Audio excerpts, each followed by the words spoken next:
जय माता दी दोस्तों, स्वागत है आप सभी का एक बार फिर से।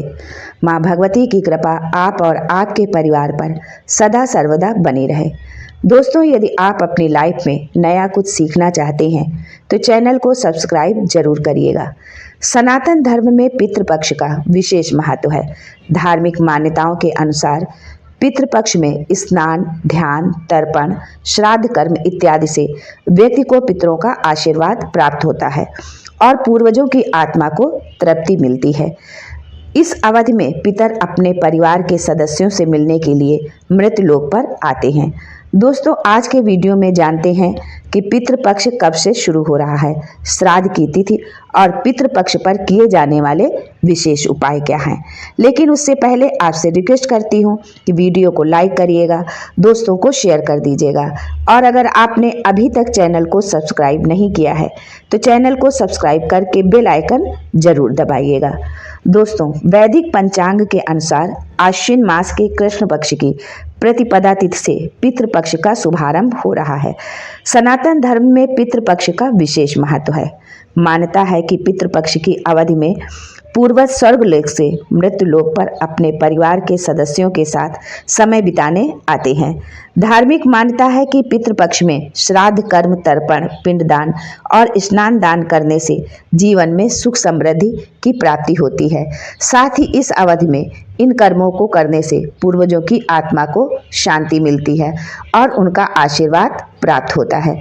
दोस्तों, पंचांग के अनुसार आश्विन कृष्ण पक्ष की प्रतिपदा तिथि 29 सितंबर 2023 शुक्रवार के दिन पड़ रही है। ऐसे में इसी दिन से पितृपक्ष का शुभारंभ हो जाएगा। पितृपक्ष का समापन आश्विन कृष्ण पक्ष की अमावस्या तिथि के दिन हो जाता है, जो 14 अक्टूबर 2023 शनिवार के दिन पड़ रहा है। बता दें कि विक्रम संवत 2080 में पितृपक्ष की शुरुआत 15 दिन देरी से हो रही है। ऐसा अधिक मास या पुरुषोत्तम मास के कारण हुआ है।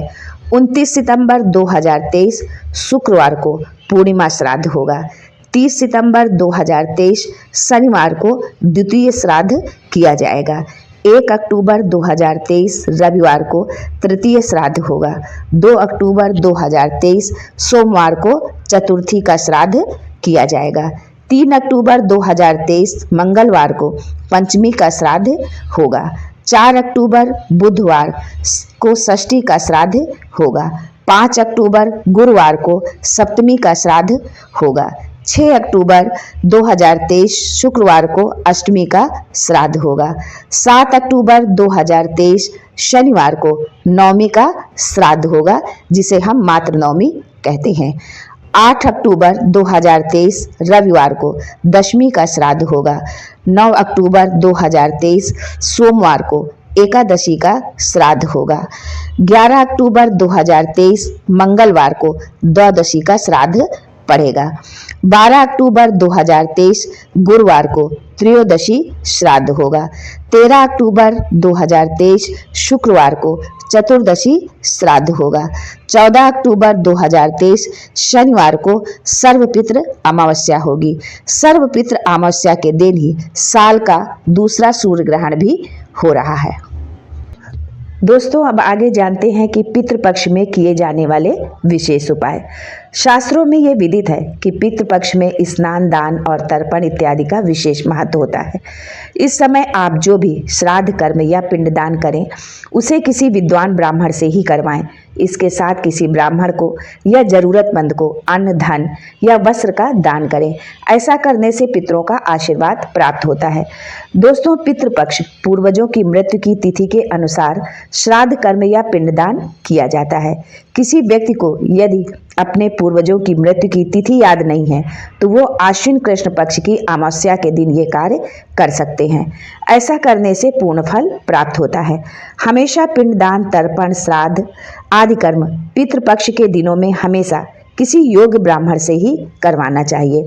श्राद्ध में पूरी श्रद्धा से ब्राह्मणों को दान तो देना ही चाहिए, साथ ही किसी गरीब जरूरतमंद व्यक्ति की सहायता भी करनी चाहिए। इसका पितृपक्ष में बहुत ही पुण्य फल मिलता है। इसके साथ ही गाय, कुत्ता, कौवे को घर में बनने वाले भोजन का एक अंश जरूर देना चाहिए। जिस तिथि में आपके यहाँ श्राद्ध हो उस तिथि को तो जरूर डालें।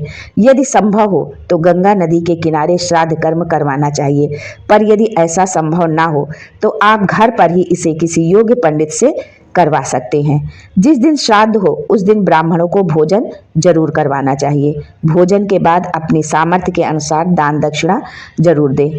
श्राद्ध की पूजा दोपहर के समय ही शुरू करें। ब्राह्मण की सहायता से मंत्रोच्चारण करें। पूजा के बाद जल से तर्पण करें। इसके बाद जो भी भोजन घर में आपके बना है उसे गाय, कुत्ते और कौवे का हिस्सा उसमें जरूर अलग करें और इन्हें भोजन डालते समय अपने पितरों का स्मरण करना चाहिए। मन ही मन उनसे श्राद्ध का भोजन ग्रहण करने का निवेदन करना चाहिए और अपनी गलतियों के लिए क्षमा याचना जरूर करनी चाहिए। ऐसी मान्यता है कि पितृपक्ष के दिनों में हमारे पूर्वज, हमारे पितृ कौवे के रूप में धरती पर आते हैं। इसलिए इस दिन अपने घर की छत पर कौवों के लिए भोजन और पानी जरूर रखना चाहिए। पंचबगी भोजन का ब्राह्मण भोजन के साथ विशेष महत्व है। पूर्वजों को अर्पण करने का अर्थ होता है कि उन्हें जल देना। पितरों का ध्यान करते हुए हाथ में जल, काले तिल, चावल, कुश और पुष्प लेकर उन्हें आमंत्रित करें। इसके बाद उनका नाम लेकर अंजलि में जल भरकर 5 या 7 बार धरती पर गिराएं।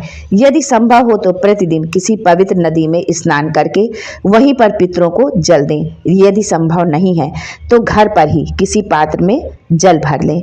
उसी जल में पुष्प, चावल, काले तिल डाल लें। हाथ में कुश लेकर जल अर्पित करें।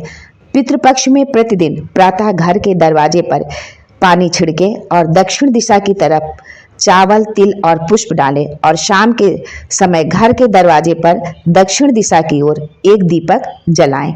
ऐसा करने से पितृ प्रसन्न होते हैं। हो सके तो दोनों समय दीपक जलाएं। श्राद्ध पक्ष के दिनों में अपनी सामर्थ्य के अनुसार दान दक्षिणा देनी चाहिए। दान की सामग्री में आप काले तिल, मौसमी फल, मौसम के अनुकूल वस्त्र दान करें।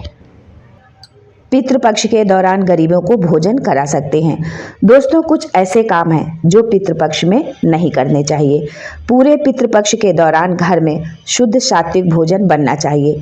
मांसाहार का सेवन नहीं करना चाहिए। पितृपक्ष के दिनों में बाल, नाखून नहीं काटना चाहिए।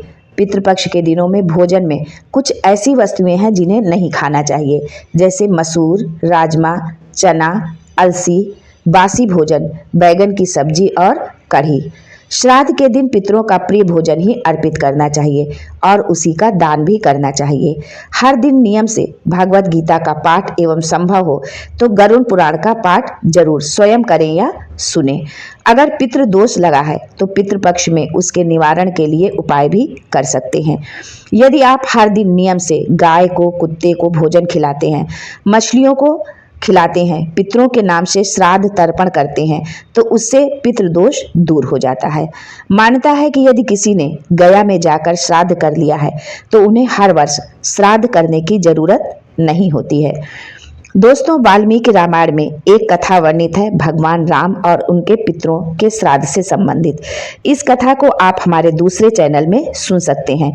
उसका लिंक डिस्क्रिप्शन बॉक्स में दिया हुआ है। आज के लिए बस इतना ही। दोस्तों, मिलते हैं अगले वीडियो में एक नई जानकारी के साथ।